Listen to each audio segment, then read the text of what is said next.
All righty, 3DMJers. So it's been a little bit since I've done one of these YouTube Q&As, right? The questions that are here on the YouTube channel. So thought I'd go over some of those today. This is from episode 11. Right here. This is committed and excited to compete. This is when I decided to actually sign up and prep for my powerlifting meet, right? And on this one here, we've got a question here. Why would you cut in prep for a PL meet, right? And I mean, that's a good question. It doesn't really make sense, I guess you might say, when you're trying to get stronger for a PL meet. However, I mean, this is not unprecedented. I mean, we've got a very good podcast where we talk about um, powerlifting and the recent trend of very successful powerlifters at an elite level who dropped down a weight class, right? Essentially cutting for a PL meet. And so, there's that's a good podcast. I would reference that one. I'm going to put that down in the show notes. In fact, I better write that down right now before I forget. But really, to be honest with you, my main goal this year was bodybuilding. And I wanted to obviously cut weight for bodybuilding, get shredded for bodybuilding, etc. And so when I found the USAPL Masters Pro Cup, was right kind of in the middle. It was kind of one of those it's on the way type of a things.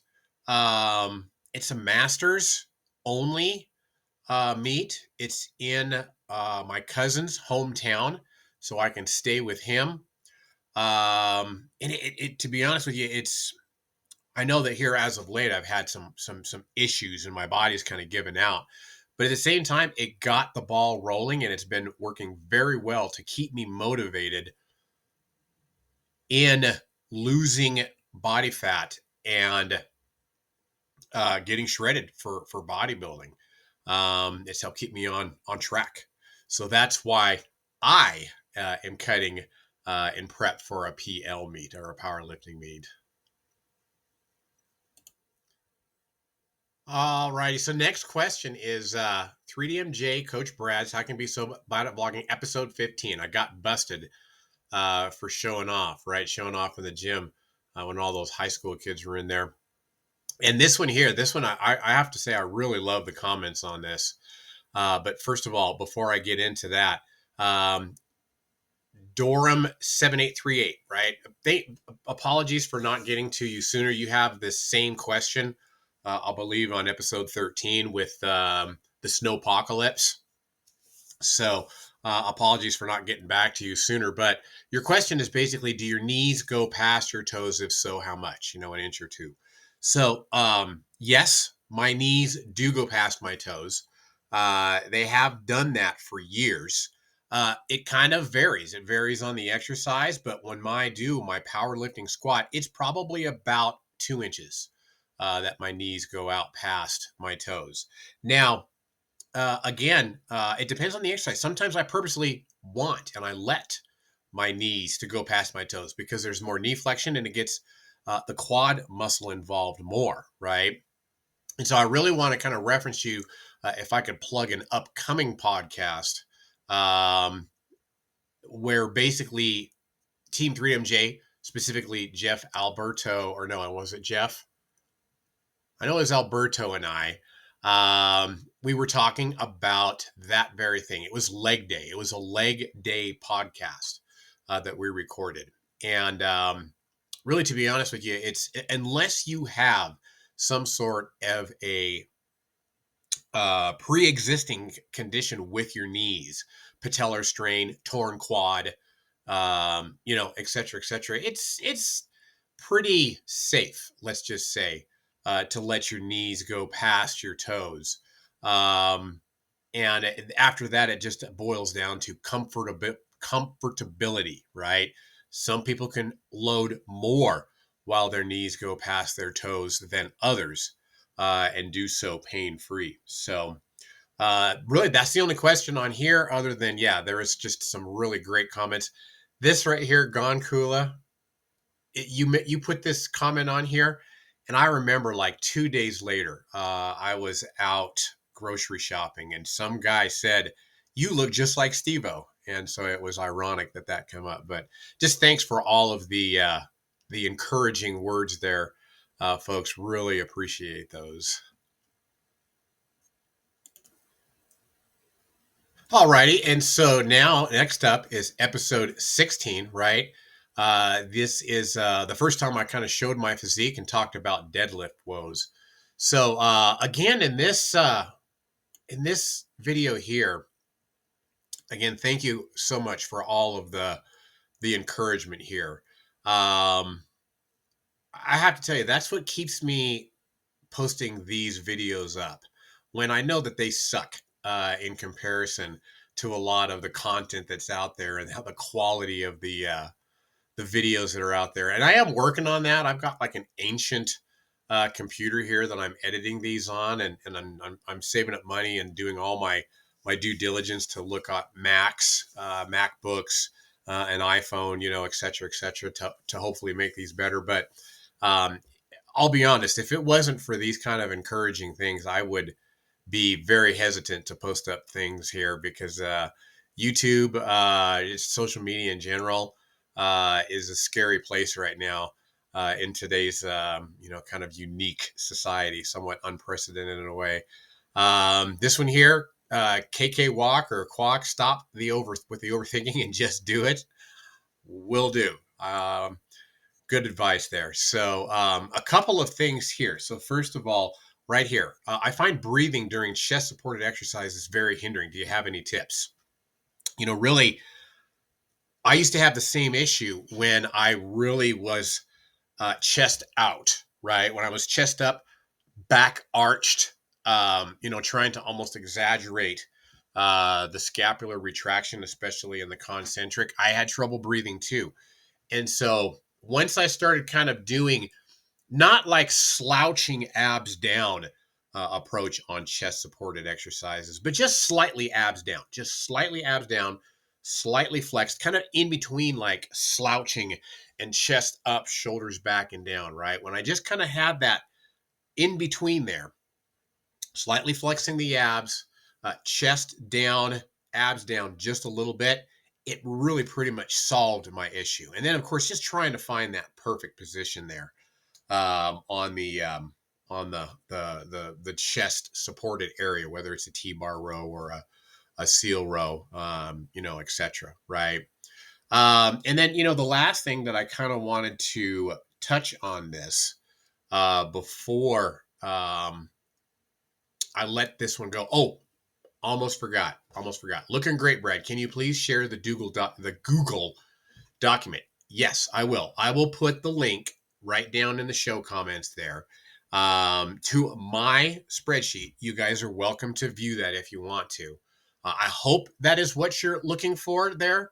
I guess it's learn all I can. Learn all I can. Learn all I can. Light bulb just came on. Boop. I hope that's what you're looking for, that you're wanting to look at my particular sheet and not, kind of like just a general sheet that we have the blank stuff, the kind of the foundation, right? Okay, so the last thing that I wanted to comment here, back work, right? It's ironic that this little thumbnail right here popped up for this video that I did because that picture right there, that was taken in close to competition shape. I want to say it was a long time ago, maybe 2008, 2007, 2009, maybe somewhere in there. That was for a photo shoot. And really what I want you to pay attention to is look at Brad's back right there. Okay. It's decent, I would say. There's some V-taper there. I don't want to put my my mouse over that because it does that. There's V-taper there, right? But what I really kind of want to comment on is how it looks now, right? Compared to that, kind of if you burn that image right there, kind of in your eyeballs. Let's look at it compared to now.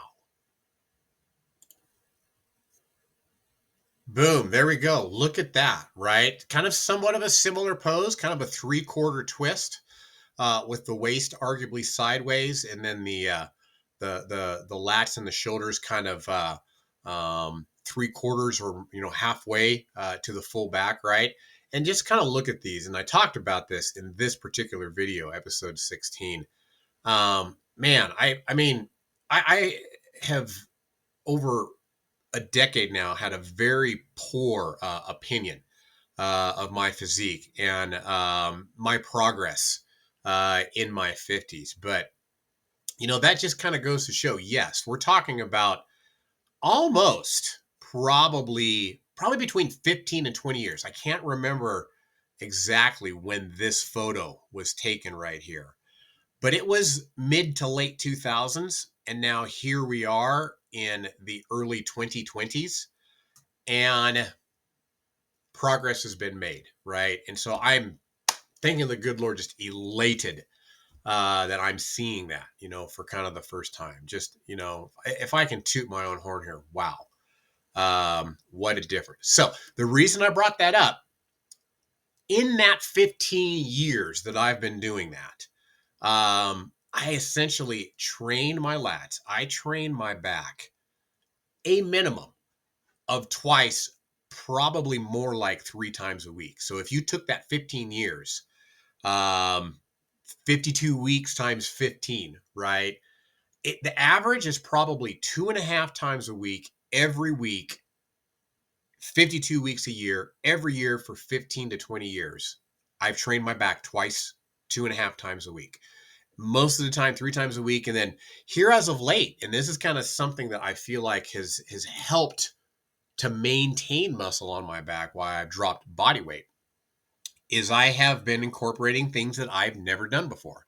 So I'm keeping to training my back 2, 3, and now, right now, during this block, during this year of 2024, I am training my back sometimes 4 times a week. Now, let me kind of emphasize something here. Sometimes it's just one hard set is all I do in a session. One hard set of pull downs, one hard set of T-bar rows. Okay. But I have never trained past failure, and I have never done integrated partials, what I like to call post failure partials, ever in my life. Right. And whenever you do something new like that, which I feel like integrated partials, post-failure partials, lengthened partials has a fair amount of evidence showing its effectiveness. When you can integrate something like that you've never done before, it's kind of newbie-ish in a way. And so, yeah, that's kind of my tips to you when you guys want to work on something and grow something. It's going to take time. Commit to something for years, okay? But use those kind of tips that I'm talking about. Multiple times a week frequency. That is something that has been consistent since 2008, 9, 10. Multiple times a week frequency, right? Training it hard, using all of the back tips that I talked about in my my vlog that I did on how I improved my back and kind of the back movements.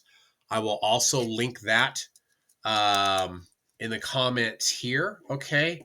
Link lat vlog. And then, like I said, it was coincidental. It was ironic that I learned about lengthened partials, integrated partials, what I'm calling post-failure partials, because that's how I'm incorporating this into my lat work. Is I do good, consistent repetitions to failure on pull downs and rows, and then I do anywhere between probably 3 and 6 post-failure partials that are all in the lengthened state, right? It's coincidental that I started doing that as I was cutting down. But somebody was watching out for me, because I feel like that is what has helped keep muscle on my back and why it's showing up like it is now, right? 2000 and it was 6, 7, or 8, somewhere right in there, that this photo right here was taken. And now during a cut, here I was probably 165 to 167 pounds. there's my back in a similar pose, right? Thank the good Lord. All right. Thanks for tuning in, you guys. Hopefully this was helpful. All those links are down in the comment section, or in the, I should say, the description section. Okay. Take care now.